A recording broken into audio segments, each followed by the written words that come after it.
Doctor Hedgewar साहब ने कहा कि देखो भाई, हिंदू अपनी दुर्वस्था के लिए अंग्रेजों को, मुसलमानों को दोषी मान रहा है, ये गलत बात है।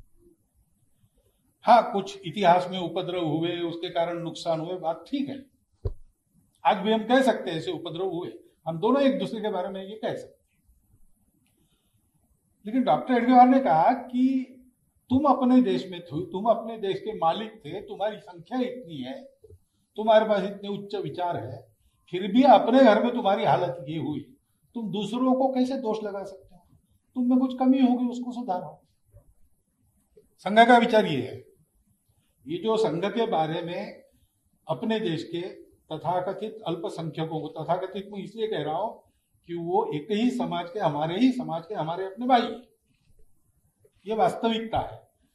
और कभी भी भाषा, पंथ, प्रांत, संप्रदाय, धर्म के नाम पर हमने किसी को कम या ज्यादा नहीं कहा, लेकिन है आज की माइनॉरिटीज, उनको कहा जाता है।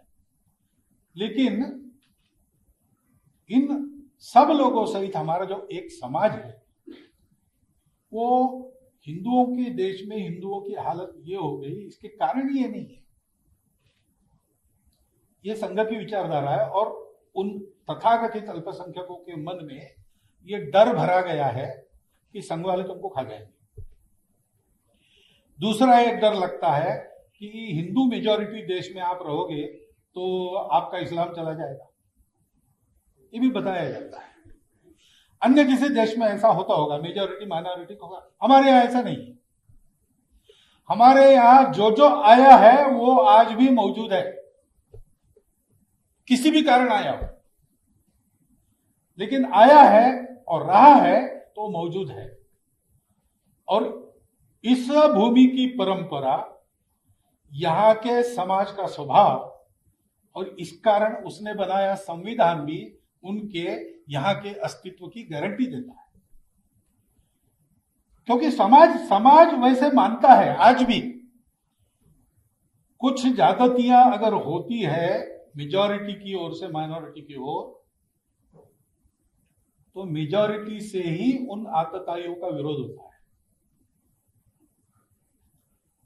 मैं बहुत आग बबूला होकर भाषण करके हिंदुओं में पॉपुलर तो हो सकता हूं, लेकिन हिंदू मेरा साथ नहीं देगा, क्योंकि वो आततायित्व पर चलने वाला नहीं है। वो जानता है कितना भी अलग है और अपना शत्रु भी है तो भी उसका जीव है, तो उसको जीने का। तो लड़ाई भी होती है, और लड़ाई में हारने के बाद वो माफ करो कहता है तो उसको शरण देना है। ये परंपरा है। और इसलिए ये डर छोड़कर, मैंने दिल्ली के भाषण में भी कहा था, वहां मैंने कहा कि अगर हिंदू कहते कि यहां एक भी मुसलमान नहीं रहना चाहिए तो हिंदू हिंदू नहीं रहेगा, तो इसलिए कहा था। और ये मैंने संघ में पहली बार नहीं कहा है, ये डॉक्टर साहब के समय से हमारी चलती आई हुई विचारधारा है। हर बात को बोलने का वक्त होता है तो उन्होंने दूसरों शब्दों में कहा, गुरुजी ने और शब्दों में कहा, बाला साहब ने कहा, ये चलते आया है। और संघ छोटा था तब उसकी बात सुनी नहीं गई। आज संघ इतना बड़ा है कि संघ के शीर्ष पर मुझे रखा गया है, इसलिए मैं बोलता हूं तो सारी दुनिया सुनती है। ये विचार मेरा नहीं है, ये विचार संघ की विचारधारा का अंग है, क्योंकि हिंदुस्तान एक राष्ट्र है। यहां हम सब लोग हैं, सबके अलग अलग इतिहास भी होंगे, पृष्ठभूमि के होंगे, लेकिन पूर्वज सबके समान है। स्वार्थ अलग अलग होंगे लेकिन समाज एक है। स्वार्थों पर एकता होती नहीं, सौदे पर एकता होती नहीं। एकता इस एकत्व के आधार को अपने मन में पक्का बिठाने से होती है। इश्यूज है उस पर मत आपके अलग अलग हो सकते हैं। प्रजातंत्र में व्यवस्था है, उनकी अभिव्यक्ति कर सकते हैं, उनके लिए संघर्ष कर सकते हैं, विजय पा सकते हैं, कोर्ट में जा सकते, सब कर सकते हैं। लेकिन एकाधे मामले में आपका मेरा मत अलग है और परस्पर विरोधी है, इसलिए हमारा समाज नहीं बदलता, हम एक ही समाज के हैं। इस बात को पक्का समझ के हमको चलना चाहिए। हम है अलग अलग, हमारी तहजीब है, ये है, परस्पर विरोधी भी है। ये आर्य समाजी सगुण अवतारों को नहीं मानते, टीका भी है, सत्यार्थ प्रकाश में हिंदू देवी देवताओं पर टीका है, चाबुक लगे है। लेकिन हिंदू समाज ने उसको कैसे लिया, ये एक शास्त्रार्थ है भाई, बौद्धिक विश्लेषण है। अब पढ़ो उसको, प्रैक्टिस करके देखो, जो अनुभव आता है वैसे मानो। तुम्हारी समाजी भी है और मंदिर वाले भी हैं, सब प्रकार के लोग हैं। जैसे ये साथ चलते हैं वैसे हमारे ही भारत माता के पुत्र, हमारे ही संस्कृति के विरासतदार और हमारे ही पूर्वजों के वंशज, खून के अपने भाई मुसलमान साथ क्यों नहीं चल सकते? वो कैसे अलग हो गए?